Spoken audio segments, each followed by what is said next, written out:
सामने दिया गया है क्वेश्चन, आप उसको सॉल्व करके बताइए भाई साहब। गर्मी तो बहुत है यार, ठीक है, तभी भी आप शेयर नहीं कर रहे हैं यार। इतना अच्छे से क्वेश्चन करा रहे हैं आपको, शेयर कीजिए इसको ज़्यादा से ज़्यादा, ठीक है। और अभी तक चैनल को सब्सक्राइब नहीं किया तो सब्सक्राइब भी कर लीजिएगा। चलिए नेक्स्ट क्वेश्चन है, सॉल्व कीजिए। क्या आप इसको सॉल्व करने लायक हैं भाई साहब? नहीं। देखिए इसको, कह रहे कि एक मैदान समलंब चतुर्भुज की आकृति जैसा है, जिसकी समांतर भुजाओं की लंबाई 200 मीटर और 400 मीटर है। Very good. जबकि अन्य दो भुजाओं में से प्रत्येक की लंबाई 260 मीटर है, तो मैदान का क्षेत्रफल मीटर स्क्वायर में क्या होगा? ठीक है, समलंब चतुर्भुज है, तो समलंब चतुर्भुज, सर ये समलंब चतुर्भुज है। कौन सा चतुर्भुज है भाई साहब? ये समलंब चतुर्भुज है, ठीक है, ये समलंब चतुर्भुज हो गया। इसके सामने की भुजा ये 200 है और ये कितना मीटर है? 400 मीटर है। इतना तो सभी को आ रहा है। और इसके समांतर भुजा यहाँ पे जो है 260 मीटर ये भी है और ये भी 260 मीटर है। ये समांतर भुजाएं होगी ये वाली, और ये वाली जो है आपकी दिया गया है क्या कि जो है 260 मीटर प्रत्येक की लंबाई, मतलब दो भुजाओं में से, इन दो भुजाओं में से प्रत्येक की लंबाई 260 मीटर है, ठीक है। तो चलिए यहाँ से इसकी ऊंचाई अगर सर हमको पता हो जाए तो हम आसानी से क्या निकाल सकते हैं? आसानी से इसका क्षेत्रफल निकाल सकते हैं, वही पूछा हमसे। तो ये 260 है, तो क्या यहाँ से यहाँ तक जो होगा मान, क्या वो 200 होगा कि नहीं सर? आप कहेंगे सर यहाँ से यहाँ तक मान 200, ऊपर वाला 200 है तो ये भी 200 होगा। कितना होगा? 200 होगा इसके समांतर। तो ये 200 होगा तो ये कितना हो जाएगा सर? ये भी 200 हो जाएगा। समझ में आया क्या? बिल्कुल सर। तो ये 200 है तो ये 260 है तो ये भी कितना हो जाएगा सर? ये भी 260 ही तो होगा।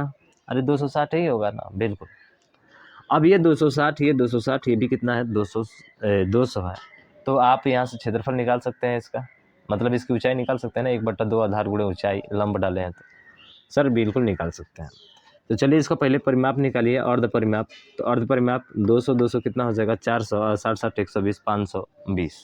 520 में 200 जोड़ेंगे 720 और 720 से 2 से भाग करेंगे, क्योंकि अर्ध परिमाप ऐसे ही निकलता है। तो कितना आ जाएगा? आप कहेंगे सर 36 360 आ जाएगा। कितना आ जाएगा? 360 आ जाएगा। कोई दिक्कत? सर कोई दिक्कत नहीं। जब 360 आ गया एस बराबर, तो क्षेत्रफल बराबर क्या होता है? तो क्षेत्रफल बराबर क्या होता है सर? अंडर रूट में S, S minus A, S minus B, S minus C. मैं लिखूंगा नहीं, आपको इसको डायरेक्ट सॉल्व करना आना चाहिए, ठीक है भाई साहब।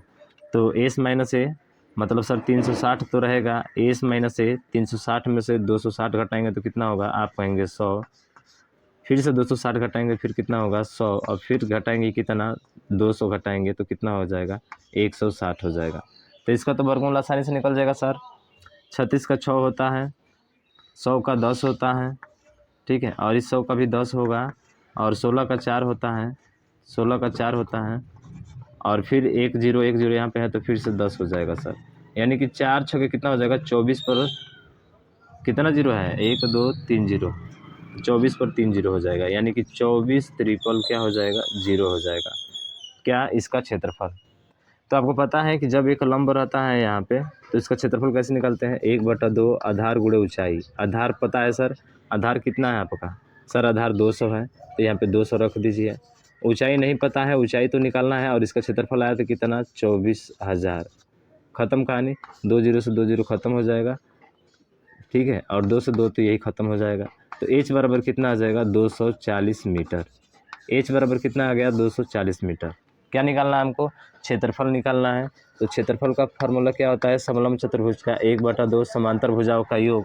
समांतर भुजा माने 200 और ये फिर 400, कितना हो जाएगा सर? 600 हो जाएगा, ठीक है। तो ये कितना हो जाएगा सर? समांतर भुजाओं का योग यानी कि 600 गुणे ऊंचाई, ऊंचाई कितना है? 240 है, तो ये आ गया आपका 240। खत्म कहानी इसकी यहाँ से। सर 2 से कितना बार में? 12 बार में, यानी 120, और 12 से कितना हो जाएगा? 72, यानी कि 72,000 क्या हो जाएगा आपका? राइट आंसर हो जाएगा। ये 72,000 इसका क्षेत्रफल हो जाएगा। अब 72,000 किस में है? ऑप्शन नंबर आपके डी में है।